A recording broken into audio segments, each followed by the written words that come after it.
Now, the Minister, who is tasked with breathing new life into the North West's economy, has been putting in the miles this week. Jake Berry, one of our local MPs, has been on a road trip to tell us all that the Northern Powerhouse is still alive and kicking. But is it? Today, he dropped in on aerospace manufacturers, shipbuilders and kitchen makers. We'll hear from Mr Berry in a moment, but first here's Peter Marshall. They make 600 kitchens a week here at JJO plc in Baker, and 200 bathrooms and 150 bedrooms. The sort of advanced manufacturing Northern Powerhouse Minister Jake Berry believes is vital if the Powerhouse plan is to succeed. So this side of the factory, completely different fabric of the building, but what we tried to do is have at least 2 of every machine. Today he toured the factory that employs 320 people and that ships products the length and breadth of the UK. There's support here for the Northern Powerhouse plan to invest more and nurture northern growth. I think the tangible benefits are the logistics, the resource, the investments that the north of England will receive. Are you convinced that they'll be brought about and soon enough? Nothing ever happens as soon as you would like it, in business and also in government. So, yeah, we have faith, but I'm sure it'll take longer than we would all wish. On the factory floor, a chance for employees to question the Minister. Transport manager Dave Tomlinson pulling no punches. I'm all for the Northern Powerhouse. I think it's a fantastic idea.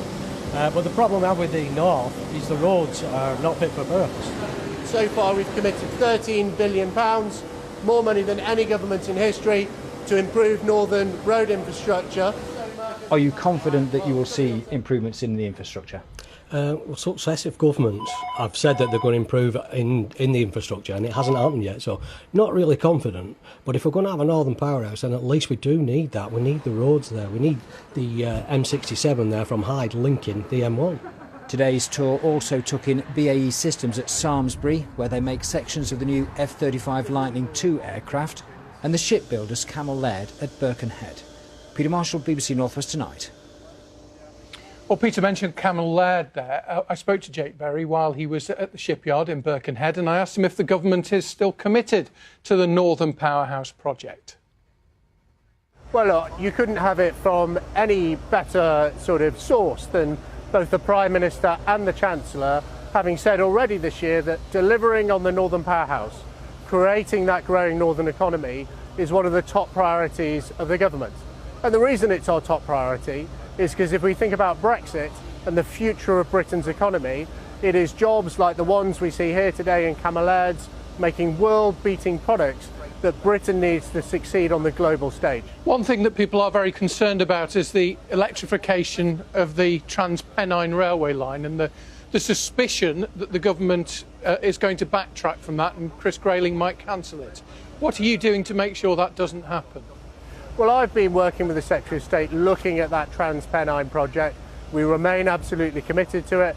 Only a few months ago, Chris Grayling announced nearly £3 billion, which is the financial money to back that project.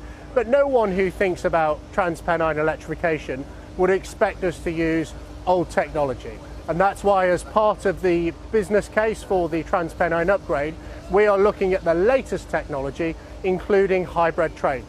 But when I speak to people across the north, they are not as concerned about the means of propulsion. What they want to see is those improvements to those routes which can connect our Northern Powerhouse. You know what is important to commuters in the north is trains that turn up when they're supposed to.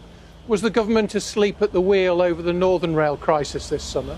Well, I've been absolutely clear. The breakdown in Northern Rail and their timetabling issues over the summer is completely unacceptable, not least for my own constituents in Rosendale and Darwen in Lancashire, who suffered terribly because of the cancellations. The government's acted swiftly. We've set up an independent inquiry to ensure that this doesn't happen again and set up a generous compensation scheme similar to that from the problems we saw on Southern Rail to make sure that those affected commuters can get the compensation for the disruption. We need to ensure that as we improve the timetables, increase the number of trains, which the whole programme was about, that we don't see this sort of appalling disruption, because it is completely unacceptable. Jake Berry there speaking to me a little earlier. Now, the Governor of Style Women's Prison